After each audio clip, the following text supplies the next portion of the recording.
시간에 함께 하신 여러분들에게 하나님의 놀라운 은혜와 축복이 함께 하시기를 소망합니다. 이 시간 하나님의 영광만이 드러나는 귀한 축복의 시간이 되시기를 소망합니다. 오늘 말씀은요, 누가복음 2장 1절에서 7절 말씀입니다. 말씀이고 이래 구유에서 나신 아기 예수입니다. 이 보면 일찍이 구약의 미가 선지자가 다윗의 고향인 베들레헴에서 나사렛 예수가 나신다는 것을 예언을 하셨습니다. 그래서 그 예언에 따라서 예수님께서 그러니까 그리스도 예수님께서 다윗의 고향인 베들레헴에서 나셨습니다. 여기에서 우리가 하나 짚어가야 할 것은 바로 예수님께서 베들레헴, 그러니까 다윗의 고향인 베들레헴에서 나게 된 그 배경입니다. 이 예수님의 부모인 요셉과 마리아는요, 갈릴리 나사렛에서 살았습니다. 그런데 어떻게 해서 그 다윗의 고향인 베들레헴에 가서 아기를 낳았는가 합니다. 그것은 바로 로마의 황제 아구스도의 명령 때문입니다. 그러니까 호정령 때문인 거예요. 호정령. 그러니까 인구조사의 명령을 내린 것입니다.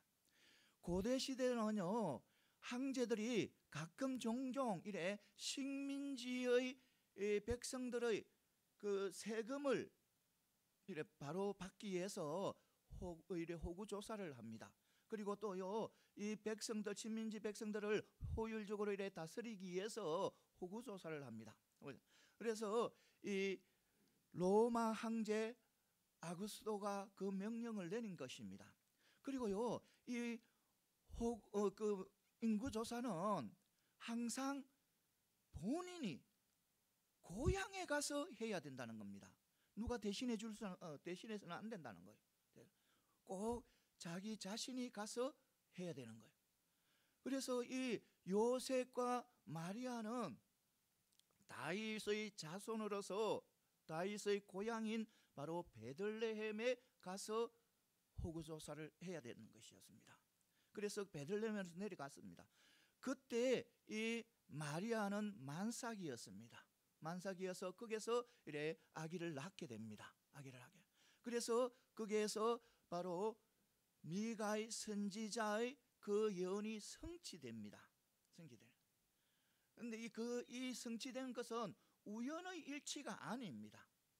하나님께서 예수 그리스도를 다윗의 고향인 베들레헴에 낳기 위해서 이 황제, 로마 황제의 마음을 움직인 것입니다. 그러니까 이 황제는 자기의 목적에서 호정령을 내렸다고 생각하지만 그 뒤에는, 그 배경에는 누가 계시냐면 바로 하나님께서 하나님의 뜻 예언을 이루기 위해서 하나의 구속사적인 그런 섭리를 하신 것입니다. 그러니까 이 바로 하나님께서는 가끔 때로는 이 세상 황제들을 통해서 하나님이 이루고자 하는 뜻과 예언과 또 거룩한 것을 이루어갈 때가 참 많이 있습니다. 이 이스라엘 백성들이요, 하나님 앞에 굉장히 불의할 때 하나님께서는 누구를 들었었냐면 바로 바벨론 왕 느부갓네살을 들어서 이 이스라엘 백성들을 포로로 바벨론으로 많이 잡아가서 70년 동안 이 이스라엘 백성들이 그 바벨론에서 포로 생활을 하게 합니다. 그리고요, 그 포로 생활을 하면서 이스라엘 백성들이 회개를 하고 하나님 앞에 더 가까이 나오는 그런 하나님을 섬기는 그런 백성으로 다시 거듭나게 됩니다. 그래서 하나님께서 또요, 누구를 들었었냐면 페르시아 왕 고레스를 들었습니다. 고레스를 들어서 바벨론을 멸망시켜 버립니다. 바벨론을 멸망시키고 자신이 황제가 되는 거예요. 그래서 자신이 황제가 됨으로 통해서 이 유다 백성, 이스라엘 백성들을 어떻게 돌려보내는 겁니다. 회복시켜 주시는 거예요. 회복시키는. 그러니까 하나님께서는 이 이스라엘, 그러니까 왕을 세상의 왕을 통해서도 하나님께서는 역사하신다는 것입니다. 그러니까 오늘 이 바로 이 아구스도의 이 왕을 통해서 하나님께서는 하나님의 뜻을 이루어가는 거예요. 이루시는 거예요. 그래서 이 하나님께서 이 뜻을 이 바로 왕을 통해서 이루어가시면서 바로 어떤 것을 또 이야기하냐면 바로 이 하나님께서 바로 나사렛에 있는 그 나사렛 아니고 저 다윗의 고향인 베들레헴에서 그 뜻을 이루기 위해서 바로 왕을 들어 서신 거예요. 여러분, 이게서 바로 또 우리가 알 수 있는 것은 하나님께서 로마 황제를 들어서를 통해서 우리가 알 수 있는 것은, 그러니까 이 말씀에서 강조할 수 있는 것은, 강조를 볼 수 있는 것은 바로 뭐냐면 하나님께서 로마 황제를 들어서 호정령을 내리고 또 요셉과 마리아가 다윗의 고향인 베들레헴에 가서 호적을 하게 한 것은 바로 하나님께서 이 그러니까 예수 그리스도의 나심을 역사적으로 실제적으로 태어나셨다는 것을 강조하기 위한 거예요. 그러니까 역사적인 그런 증거를 나타내기 위해서 황제를 들어서신 거예요. 그리고 또요, 이 예수 그리스도께서 마국간에 나신 것은 바로 만왕의 왕이신 예수 그리스도가 가장 낮은 자리에 오셔서 태어나셨다는 것을 부각시키기 위한 것이었습니다.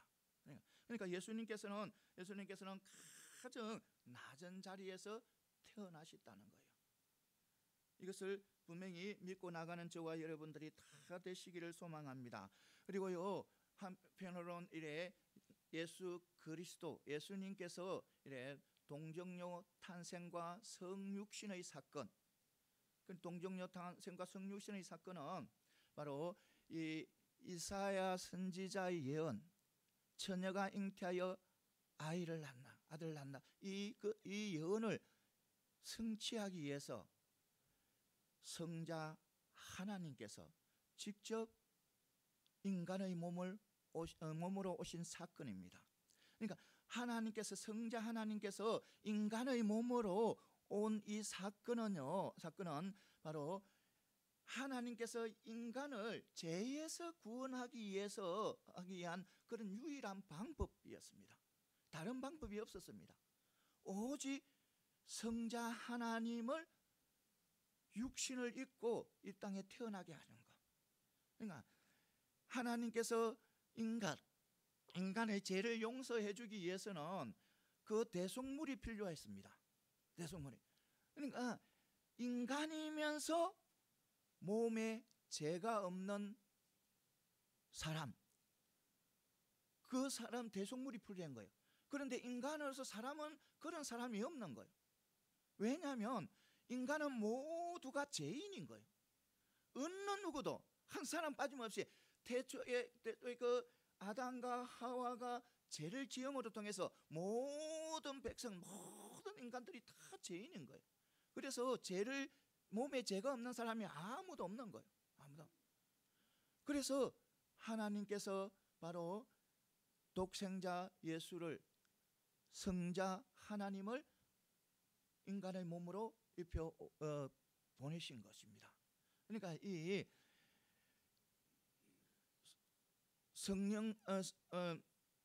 성육신과 동정녀 탄생은 기독교의 하나의 가장 중요한 사건 중에 하나라는 것입니다.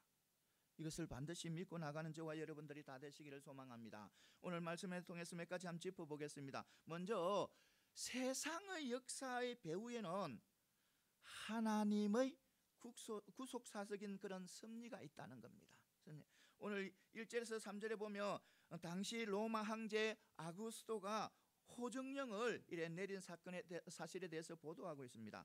여기서 아구스토는 로마 황제 초대 황제입니다. 초대 황제. 그는요 정말 영리하고 정말 똑똑하고 정말 귀한, 그러니까 유명한 그런 황제였습니다. 정말 영리한 그런 황제였습니다.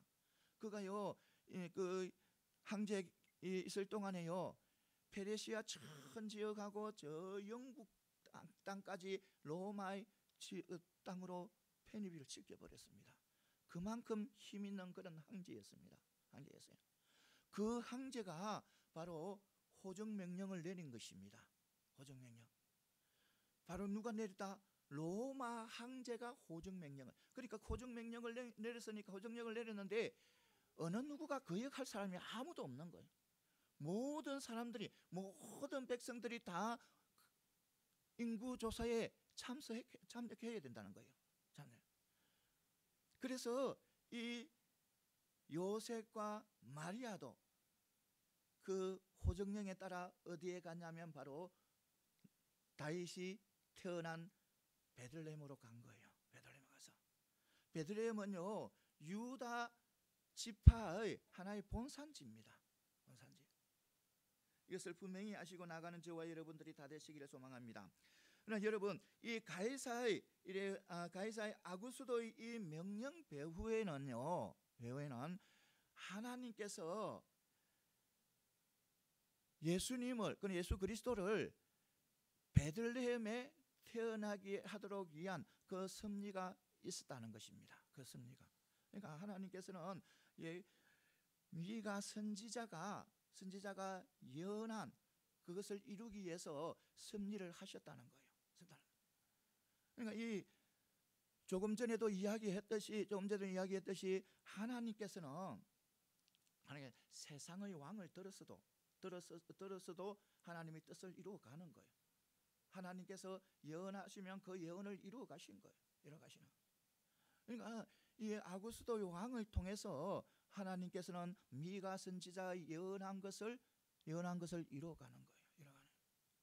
그래서 그 하나님께서는 그것을 미가 선지자 예언을 이루기 위해서 바로 로마 황제 아구스도를 이용할, 그러니까 하나님께서는요 어떤 상황 속에서도 하나님께서는 하나님의 뜻을 펼쳐 나가는 거예요.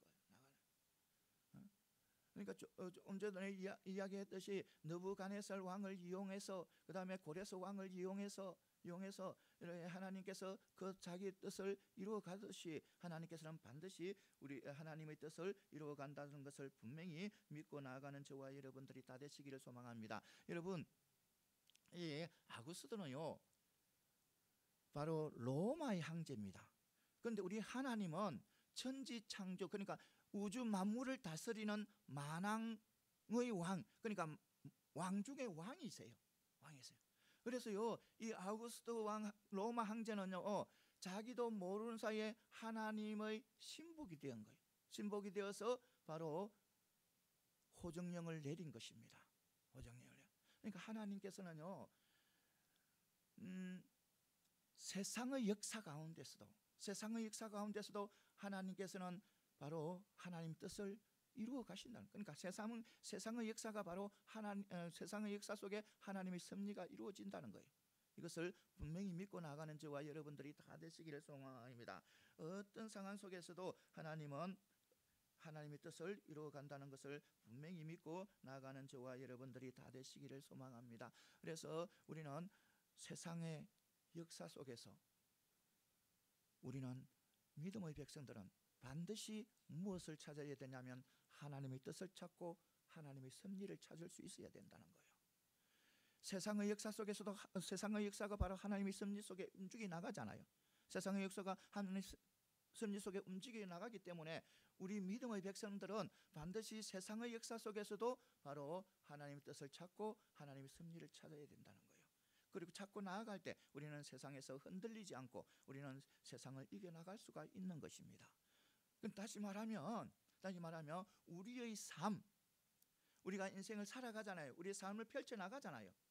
우리의 삶 속에서는 반드시 하나님의 뭐 하신다? 역사하신다는 거예요. 하나님 섭리가 역사하신다는 거예요. 그러니까 우리의 삶 속에 우리의 인간적인 생각으로 나의 삶을 바라보지 말고 세상적인 삶으로 나의 삶을 바라보지 말고 무엇으로? 하나님의 은혜 안에서 모든 것을 바라봐야 된다. 왜냐하면 내 삶도 하나님의 섭리 속에 있기 때문에, 하나님의 뜻이 있기 때문에. 그래서 우리는 언제나 내 삶을 하나님의 뜻도 하나님의 섭리를 찾아서 우리는 내 삶을 펼쳐나가야 된다는 겁니다. 그럴 때 우리는 바로 아름다운 삶, 축복의 삶이 되는 거예요. 하나님께서 지켜주시고 하나님께서 보호하시고 하나님께서 이끌어 주신다는 거예요.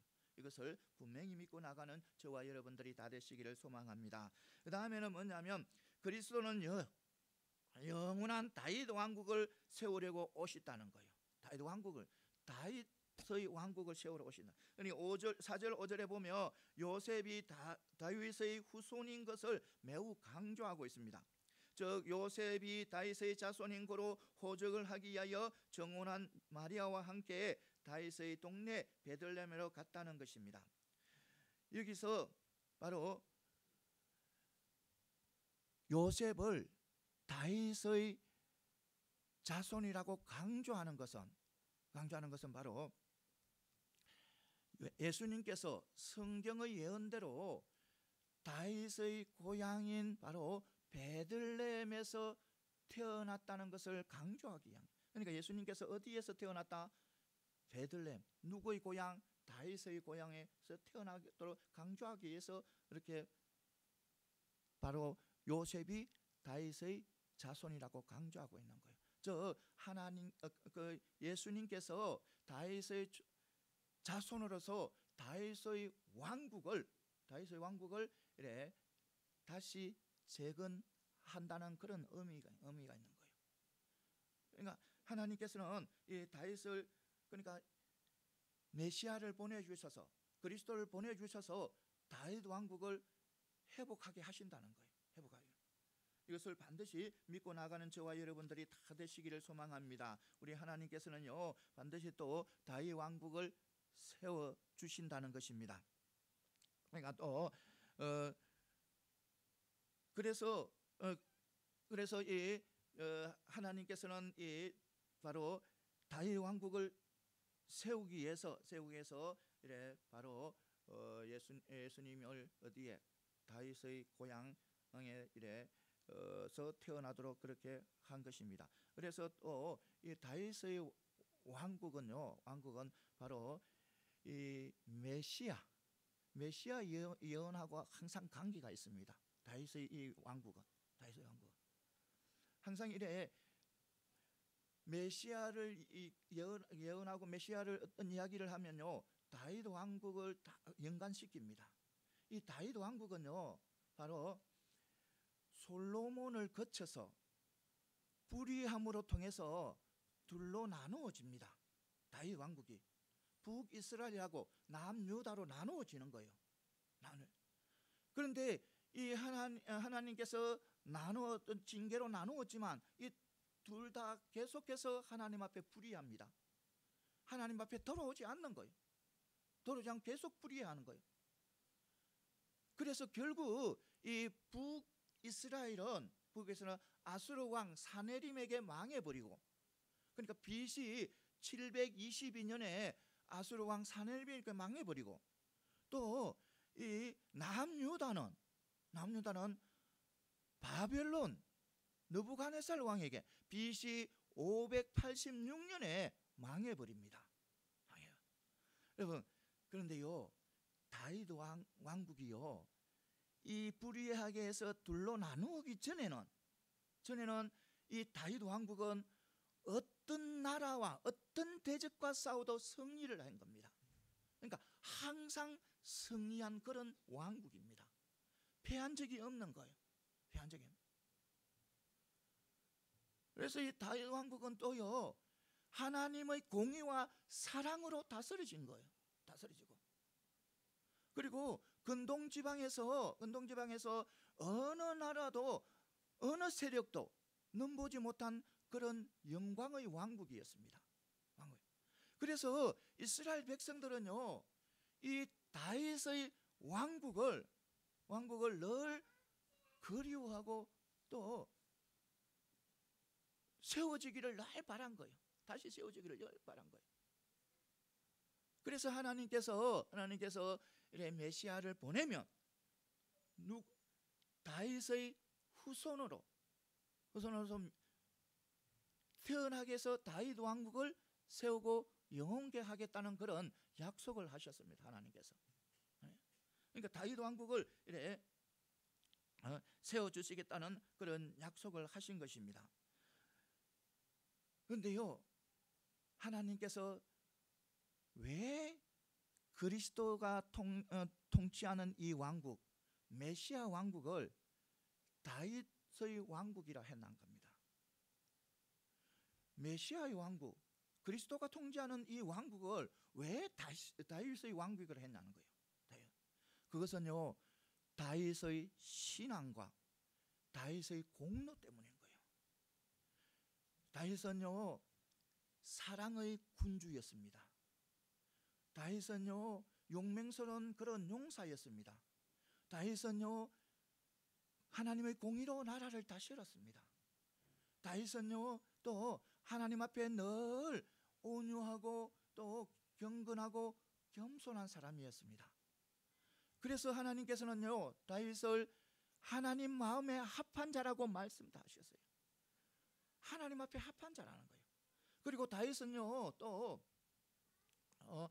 하나님을 찬양할 찬양대를 만들었습니다. 그리고 또요 격식 있는 예배를 다윗은 또 만들었습니다. 그리고 무엇보다도요 다윗은요 하나님의 성전을 짓기 위해서 일평생 동안 준비한 사람이에요. 그래서 다윗은요 바로 오실 그리스도의 표상이 되는 거예요. 이것을 분명히 믿고 나가는 저와 여러분들이 다 되시기를 소망합니다. 그러니까요 이 다윗의 자손 요셉과 마리아를 통해서 예수가 태어난다는 것은 바로 다윗의 왕국을 그러니까 영원한 다윗의 왕국이 다시 재건되어진다는 그런 의미인 거예요. 사랑하는 성도 여러분, 이것을 분명히 믿으시기 바랍니다. 어떤 상황 속에서도 예수 그리스도께서는 영광의 그 다윗의 왕국을 세워갈 것이며 또 공의와 또 사랑으로 다스릴 것입니다. 그리스도는 그리고 또 예배를 회복할 것입니다. 이것을 분명히 믿고 나가는 저와 여러분들이 다 되시기를 소망합니다. 그리고 또 사실 중요한 것은 바로 우리 믿음의 백성들이 우리 하나님의 백성들이 바로 다윗의 왕국의 백성이라는 겁니다. 바로 메시아가 다스리는 그리스도가 다스리는 그 나라의 왕국의 백성이라는 것입니다. 이것을 분명히 믿으시기 바랍니다. 우리 모두는 누가 다스리는 예수 그리스도가 다스리는 그 왕국의 백성이라는 것을 분명히 믿고 나가는 저와 여러분들이 다 되시기를 소망합니다. 그래서 예수 그리스도께서 다스리는 그 왕국을 어떤 세력도 이길 수 없는 거예요. 그리고 또 어떤 누구도 예수 그리스도의 사랑으로부터 우리를 끊을 자가 없는 거예요. 우리는 그런 축복을 받고 살아가는 거예요. 그 다윗의 왕국 안에서 우리가 살아갈 때 예수 그리스도가 통치하시는 그 왕국에서 살아갈 때 우리는 어떤 누구도 우리를 어떻게 하지 못한 예수 그리스도의 사랑에서 끊지 못하는 그런 아름다운 삶을 살아간다는 것을 분명히 믿고 나가는 저와 여러분들이 다 되시기를 소망합니다. 그 다음에 또 뭐냐면 그리스도는 비천한 자의 친구로 오신다는 거예요. 친구로 오셨다는 거예요. 그러니까 6절 7절에 보면 예수 그리스도께서 탄생하실 때의 사실에 대해서 보도하고 있습니다. 그러니까 아기 예수가요 강보의 사에서 구유에 누워 있습니다. 구유에 누워 있는 거예요. 그러니까 이 아버지인 요셉은요 너무 가난하고 비천한 존재였습니다. 그 베들레헴에는요 호적을 하기 위해서 각지에서 많은 사람들이 와 있었습니다. 와 있어요. 그런데요 그 베들레헴은요 다윗이 태어났지만 그것은 조그만 촌동네와 마찬가지였습니다. 조그만 동네였어요. 그래서 나그네들이 와서 그것에서 묵고 할 그런 여간도 그렇게 여유 있는 그런 방들이 여유가 없었습니다. 그럼 자그마한 것이니까.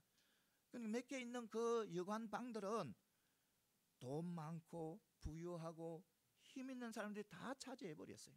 다 차지해 버리니까 이 가난하고 비천한 이 요셉은 구할 수가 없는 거예요. 어디에 가서도 이 방을 구할 수가 없는 거예요. 그래서 이 요셉은 바로 저 마구간을 그러니까 정혼녀가 잉태하려니까 바로 마구간을 얻게 되는 거예요. 마구간을 얻어서 바로 거기서 바로 해산을 하는 그런 일이 일어난 것입니다. 그러니까 그곳에는 넉넉한 여관이 없었습니다. 그래서 바로 그 마구간에서 예수님이 태어나게 된 거예요. 그리고 거기에서 본문에 보면 강보라는 말이 나옵니다. 강보는요 찢다는 그런 의미가 있어요. 찢다. 그러니까 얼마나 가난했으면, 얼마나 가진 게 없으면 아이를 낳았는데 아이를 감사할 그런 보자기가 없는 거예요. 천이 없는 거예요. 천이 없어서 자기 옷을 찢은 거예요. 찢어서 자기 옷들을 찢어서 그대로 그 아이를 싼 거예요. 그만큼 이래 요셉은 가난하고 비천한 존재였습니다. 그러니까 그 예수 그리스도가 태어난 그 가정을 보면요 아름다운 것은 하나도 없는 거예요. 너무 비천한 거예요. 비천한.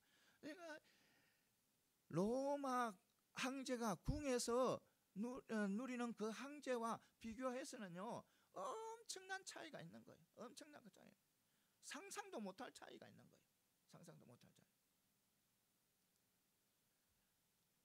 아무리 가난해도요 사람이요 그 짐승들의 똥 냄새가 나고 소변 냄새가 나고 정말 좋지 못한 그런 냄새가 가득한 곳에요 아이를 낳는 사람은 없잖아요. 근데 그곳에서 예수님께서 태어나신 거예요. 태어나세요. 그리고요 공생의 때도요 예수님께서는 영화로운 그런 삶을 살지 못했어요. 지낼 곳이 없어서 이곳에 저곳에 다닐 뿐만 아니라 예수님께서 손수 인자가 머리 뚫 곳이 없다고 했어요. 없다고요. 그리고요 또 이 예수님께서는 종교 지도자들에게 늘 비양거리가 된 거예요. 그리고 또요 고향에서도 내침을 당하는 거예요. 고향에서 한명을 받아야 되는데 고향에서 비난을 받는 거예요. 그리고 제자가 또 배신하게 되는 거예요. 그리고 침뱉음을 당하지요. 매를 맞지요. 발길로 차이지요. 결국 또 어떻게 십자가를 지고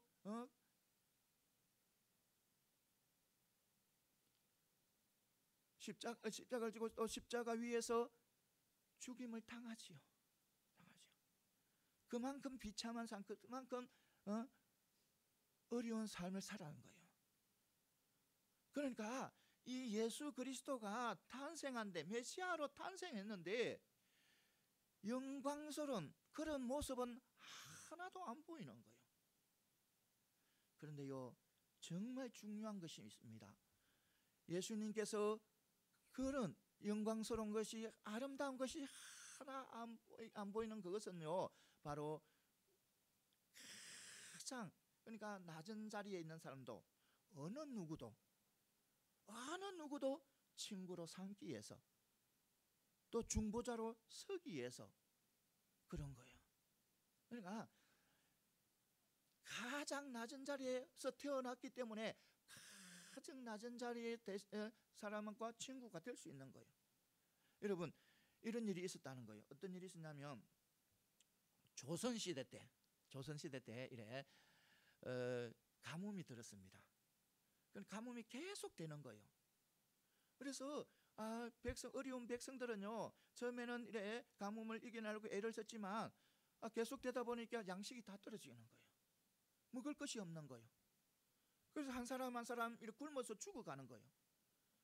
나라 전체가 전 지역에서 막 이렇게 굶어주는 사람들이 많이 나오는 거예요. 그래서 신하가 왕에게 아뢰입니다. 폐하, 이 왕궁 밖에는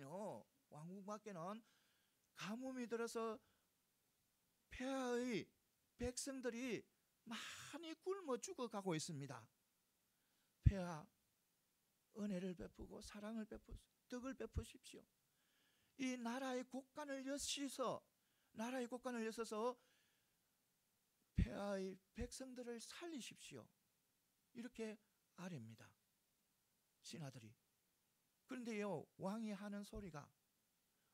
대답이, 왜 내 백성들은 저렇게 멍청하지? 왜 내 백성들은 저렇게 바보지? 왜 내 백성들은 저렇게 고집불통이지? 하는 것이었습니다. 그러니까 왜 꼭 밥을 먹어서 생명을 유지하라는 거예요. 곳간에 가면 약과도 있고 과일도 천지인데, 약하고 과일을 먹으면 될 것인데 왜 꼭 밥을 해가서 먹어서 살려고 하는 거예요. 그렇게 왕이 이야기를 했다는 겁니다. 사랑하는 성도 여러분, 그러니까 위에 있다고 하는 사람들은요, 아래 사람의 사정을 잘 몰라요. 그래서 예수님께서 가장 낮은 자리로 오신 거예요. 오셔서 가장 낮은 자리에 서서 가장 낮은 자리에 사람들을 돌보고 또 힘을 주고 용기를 주고, 병이 나면 치료해주고, 그렇게 한 거예요. 그리고 또 중보자로서 우리 인간들은 하나님 앞에 갈 수 없었잖아요. 죄 때문에 하나님 앞에 갈 수 없어요. 죄로 막혀서 하나님은 못 가요. 그래서 예수님께서 중보자로 통해서, 중보함을 통해서 우리의 죄를 다 짊어지시고 십자가에 돌아가심으로 통해서, 그리고 중보자로서 우리는 또 그 중보자를 믿음으로 예수님을 믿고 나아감으로 통해서 하나님과 우리가 교통하게 되었고 화평하게 된 거예요. 그래서 우리 예수님께서는 가장 낮은 자리에 오신 것은 바로 우리의 친구가 되시고 중보자가 되기 위해서 오셨다는 것을 분명히 믿고 나아가는 저와 여러분들이 다 되시기를 소망합니다. 그 다음에 또 마지막으로 뭐냐면, 우리 그리스도께서는 사랑 없는 이 세상에 사랑의 종교를 세우기 위해서 오셨다는 거예요. 보면 7절에 다시 한번 더 보면, 이래 베들레헴의 사람들은요 해산하는 여인에게 방 하나 내어주지 않습니다. 지금 해산하고 있는 그 여인에게 방 하나 내어주지 않는 거예요. 여러분, 베들레헴에 있는 백성들요, 어떤 백성들이에요? 하나님이 택한 선민이잖아요. 하나님이 택한 선민이에요. 하나님께서요, 그 이스라엘 백성들을요, 애굽에서 노예로 430년 동안 노예 생활을 하고 있는데, 그러니까 모든 민족보다 가장 연약하고 가장 보잘것없고 가장 형편없는, 정말 민족으로서는 쓸 수 없는 그런 혼자서는 430년 동안 노예 생활을 했기 때문에 혼자서는 설 수 없는 그런 민족이에요. 그런 민족을 하나님께서는 택해서 하나님의 백성으로 삼으신 거예요. 백성을 삼아. 그것은 바로 그런 연약한 민족을 백성으로 삼은 것은 바로 그 백성들이 자랑하지 못하게 하기 위해서 가장 낮은 백성을 하나님께서 삼으신 거예요. 그런 백성들이에요. 지금 베들레헴에 와 있는 사람들, 거기서 생활하는 사람들요, 하나님이 택한 백성들이에요. 그래서 하나님께 예배하며 또 제사하며 그런 삶을 살아야 했어요. 그러니까 하나님의 공의와 사랑, 공의와 사랑의 삶을 살아야 되는데 그렇지 못하는 거예요. 그렇지 못한 거예요. 분명히 율법에도 자기 백성이 잠시 빈약해서 이래 가진 것 없으며 격처럼 또 나그네처럼 돌봐주라고 했어요. 도와라 했어요. 그런데 그런 말씀은요, 온데간데 없어요. 무시해버리는 거예요. 그러니까 선민이란 그 정신은 사라지고요, 비정함만 있는 그런 사회가 되어버린 거예요. 그러니까 예수님께서 오실 때는 종교는 겉모양이고 그러니까 이기적이고 자기밖에 모르는 그런 사회가 되어버린 거예요. 싸우고 다투고 원수 맺고 또 자기 부르가 아니면 상대도 안 하는 그런 배타주의 사회. 그리고요, 오직 율법주의에 젖어서 다른 사람을 정죄하고 또 비판하는 그런 사회. 그러니까 정죄거리만 찾고 비판거리만 찾는 그런 사회가 된 거예요. 그런 사회인 거예요. 그러니까 사랑은 온데간데 없고 정오심과 이기적인 그런 마음뿐인 거예요. 여러분, 하나님이 택한 백성, 하나님의 선민, 그런 사람들이 그런 삶을 살아가는데 로마나 다른 세상은 어떻겠어요?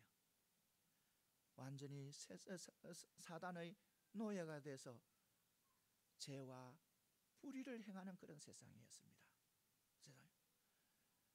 예를 하나 들면요, 로마의 철학자에게 귀족이 한 사람이 와서 자기의 마음을 털어놓습니다. 선생님이요,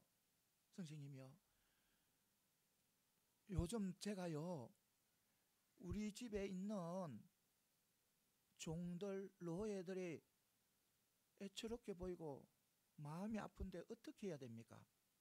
이렇게 묻는 것입니다.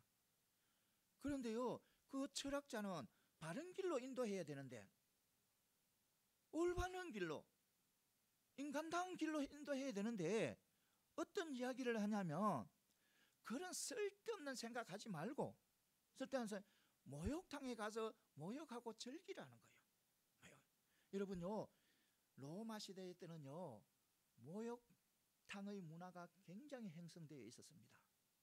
그곳의 목욕탕은요, 모든 시중이 거기서 다 들어지는 거예요. 여인들이 쫙 깔려가 있고요, 그 목욕하러 가면요, 그 여인들이 시중을 다 드는 거예요. 그래서 이 로마 시대 때는요, 이 목욕탕 문화가 엄청나게 발달되었어요.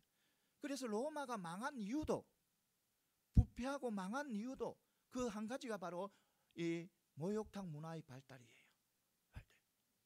그러니까 철학자가 가르쳐준 길이 바로 그런 길인 거예요.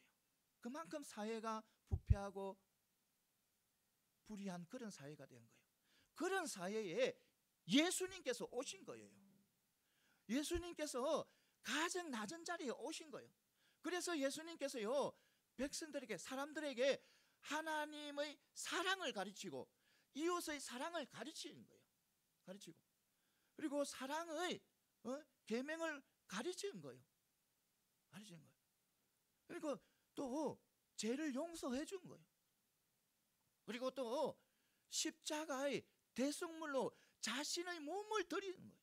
자신의 몸을 드려서 참 하나님의 사랑, 참 이웃의 사랑을 몸소 드러내는 거예요. 예수님께서 그런 사랑을 드러내는 거예요. 그러니까 예수님께서 정말 불의하고 악한 세상에 오셔서 참 하나님의 사랑, 용서, 화평을 보여주신 거예요. 드러내 주신 거예요. 여러분, 이것이 바로 우리 기독교인 겁니다. 이것이 바로 우리 기독교의 삶이에요. 우리 기독교는요, 사랑의 종교입니다. 용서의 종교예요. 화평의 종교입니다. 희생의 종교예요. 이것이 초대교회 때는 그것이 행해졌어요. 사랑하고, 어느 누구도 사랑하고, 용서하고, 화평하고. 그런 초대교회 성도들은 그렇게 삶을 살았어요. 여러분, 지금은 어때요? 지금은 어때요? 사랑의 종교 인정받습니까? 용서의 종교 인정받습니까? 화평의 종교 인정받습니까? 사랑하는 성도 여러분, 분명히 믿으시기 바랍니다. 분명히 믿고 그 삶을 살아가시기를 바랍니다. 우리 기독교는 사랑의 종교고, 용서의 종교고, 화평의 종교고, 희생의 종교라는 겁니다. 사랑하는 성도 여러분, 올 한 해 동안 이런저런 일들을 많이 겪어왔습니다. 또 좋은 일도 있었지만 또 힘든 일도 참 많이 있었습니다. 그런데 이제 일주일 정도 남았습니다. 일주일 정도 이제 2023년이 남았습니다.